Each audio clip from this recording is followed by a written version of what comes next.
What's good, YouTube? It's me, your boy Squiddy, back in another Squidio. So, ban list just came out today, and even though the ban list didn't hit a lot of decks, I think it did shake up the format enough so we can make another tier list, obviously, to assess what the best decks are post-ban list. So, without further ado, I mean, we can just dive in. It's pretty obvious that Unchained is probably at one of the top of the P.U.N.K chain. We already seen how good this deck was, even with KASHTIRA basically full power in the current format pre-ban list. So that means, without a question, after KASHTIRA leaves the format, Unchained is still going to dominate. The deck is just so freaking good. It plays through so many hand traps. The cards that it generates out of thin air is just broken. It has all the utility against decks like Rogue, like trap decks. They have Escape, they have monsters that are powerful, Recursion, they have ways to quick link on the opponent's turn. It's just a no-brainer that this deck will be probably the best deck after the ban list.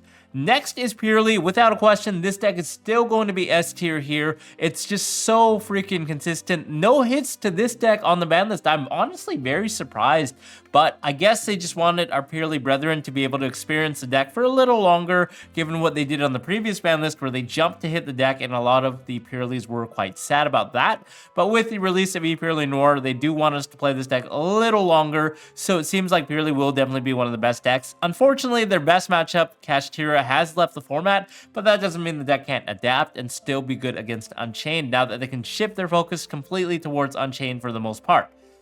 Next, I actually think Tearlaments are close to S tier because, now hear me out, this deck was predominantly not seeing play because a Rise Heart and Shifter were basically auto wins against this deck. It was very, very hard for you to defend against a Rise Heart because the deck plays so much freaking engine cards that you only had space for maybe 6 non-engine cards. 6 to 9, if you were being audacious, you could probably fit in 9, but your deck was probably a lot worse because your mills would be worse.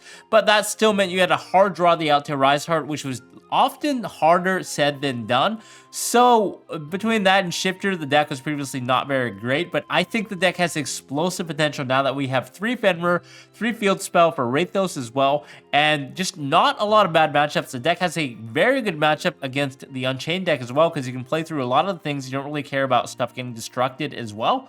So I happen to think the deck is very, very good right now, in my opinion. If you guys haven't picked up the tier core already, definitely do so now before it actually tops events and starts rising in price. Pearl Rhino, for example, did not get a reprint in the tin, which means that it will eventually rise in price, in my opinion. Moving on, Dragons, I actually think are still close to S tier. Another thing cool about Tearlaments is that Magnemite obviously got hit to 1, so there will be less Dragons in the format. But that being said, I still think Dragons are very, very powerful. Even though they have 1 Magnemite, it didn't really matter. We had players who were already playing 1 of each Bistio even, just to fit more non-engine in their deck, previously topping YCSs. And I think that the deck is actually a lot... still very, very viable. Obviously, Chaos Space hurts a lot in terms of consistency, but they can still play cards like Thrust to tap into the potential of Engine going second by searching Chaos Space. And on top of that, they now have more room for either Dragon Extenders or more non-engine. Remember, guys, the deck still has 3 Safer. We still have 3 Black Metal Dragon. Those are still insane extenders, so it doesn't need Chaos Space to win. That was just a insane card bonus. And now having 1 Magnemite in the rotation is easy still with 3 Lubellion in this deck in particular. So I think the deck is still very, very good. Don't give up on Dragons just now. For Chimera, I think the deck is between A and B. The glaring issue is that Anti-Spell Fragments and D Barrier are cards. Now that KASHTIRA is gone, well, not gone, but, you know, more gone than it previously was, seeing less Shifter is definitely going to be nice for a deck like this, but the fact that people are still going to be siding Barrier and Anti-Spell as they were currently already for the format before the ban list, I think the deck definitely struggles to play around those cards, so it still has to be an A status for now. I do not think it could be anywhere near S status for those reasons alone. In fact, I feel it's quite low A status just because the existence of those cards are very, very annoying. And I guess to pair that to boot with Branded, I would say between A and B tier. The issue is, again, Ash Blossom obviously being a huge choke point, but Branded players can probably adapt by playing some sort of Chimera cards in it, just with a heavier Branded lineup. But I think the deck also struggles against Anti-Spell and D Barriers, so unfortunately we're going to leave it there where it is now. KASHTIRA, this is the moment everyone's been waiting for. I actually think this could be between B and A tier, because even though we lost a Rise Heart, the deck still has the full engine that it previously had, and we already saw at the tail end of the format when people at the WCQ were playing KASHTIRA Punk just to be able to go into Baron de Fleur and also go into a separate engine when they do brick and not open any KASHTIRA cards. So without a Rise Heart, it does make the deck a lot worse, but we still have 3 Fenrir, we still have 3 Birth, we still have 3 Field Spell, and we have 2 Unicorn. So I think the deck could still be splashed as an engine, potentially playing cards like the Punk engine or any other engine that happens to come out maybe later on. Maybe the Diabel style stuff could be splashed in as well. And I think it's still definitely playable with a rogue contender status between A and B tier. Guys, the KASHTIRA cards on their own are still very, very good. Even in a pure KASHTIRA build, you could still go summon Fenrir, search the Unicorn or Unicorn in Fenrir, and then pass and still have follow-up. So in my opinion, the deck is still not bad, especially when people are going to be disrespecting it, thinking that it's bad, and you're able to still play cards like Shifter that are still so darn powerful. So in my opinion, I think it's a solid B tier status deck, maybe even A tier if I get proven wrong here, because the engine is still very, very consistent and degenerate, and we have 3 Pot of Prosperity as well to boot. For the Labyrinth deck, I still think it's close to A tier. Previously, we put it on B tier, but I think I was mistaken. The deck is still very, very consistent, and now that Rise Heart is gone, I think it's still very, very good with the furnitures. So we will put it in A status for now. We still have 3 skill drain as well, so that's still something they can accommodate. I think it's a no-brainer that the deck is very, very consistent. It still puts up results, so we'll leave it where it is at the A tier now.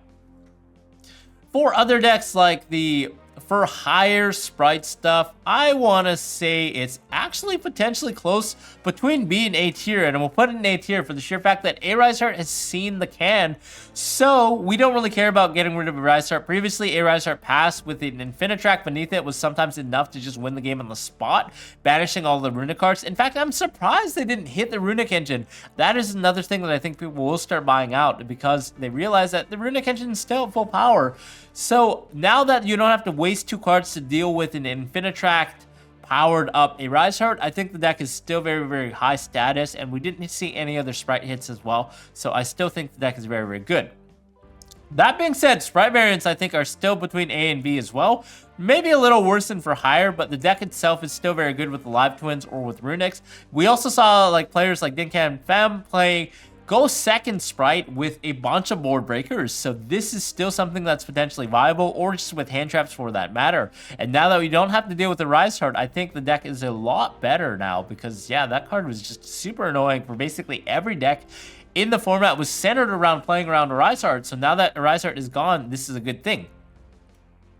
I think MANNADIUM is a solid high B tier status deck. The issue is that people were playing a lot of hand traps already for the format as is, and they were also playing a lot of Drone Lockbirds in the side deck still. But that being said, with the trend towards more Unchained decks, we did see more players play Board Breakers, which is effectively bad against a deck like MANNADIUM, which can full combo an FTK on their turn, whether with a ginormous board that nullifies any spell Board Breakers, or with the Crimson Dragon locking you out of your turn with the Archfiend Calamities. So, in fact, I feel like this deck could be between A and B right now, with a Rise Heart gone as well. Is also a added boost for the deck. Let's just say it's high B tier right now. It's definitely something that people could trend towards as soon as the format starts, and people are actually dropping hand traps in favor of more board breakers to deal with Unchained. So I think this could move up in ranks if that happens. INFERNOBLE is a solid B tier. I still think very, very high B tier status deck. It did recently get a top 4 finish at the YCS Vancouver. This deck is still very, very threatening. Going first, they can full combo you, and with less and less hand traps, kind of like how we talked about MANNADIUM, this deck could become even better if people are trending towards board breakers, which are not as effective against the deck when they do full combo and do their shenanigans. MARINCESS is a solid between B and C tier. Let's put it to C for now. It's a rogue option that can still have a resurgence in the metagame, but unfortunately I think it did rely heavily on hand traps, and hand traps are seemingly falling out of favor because they're not very good against Unchained. They're not that great against Tearlaments either. They're potentially very good against PURRELYs if they don't have the field spells, and potentially Dragon Link, but you do need multiple in tandem to be able to play. So I think MARINCESS are a solid low B to C tier for now. That doesn't mean they're out of the metagame. They're still very, very good and could potentially win something like a regional. But I think for now, as it is, the current metagame doesn't really favor a deck like that.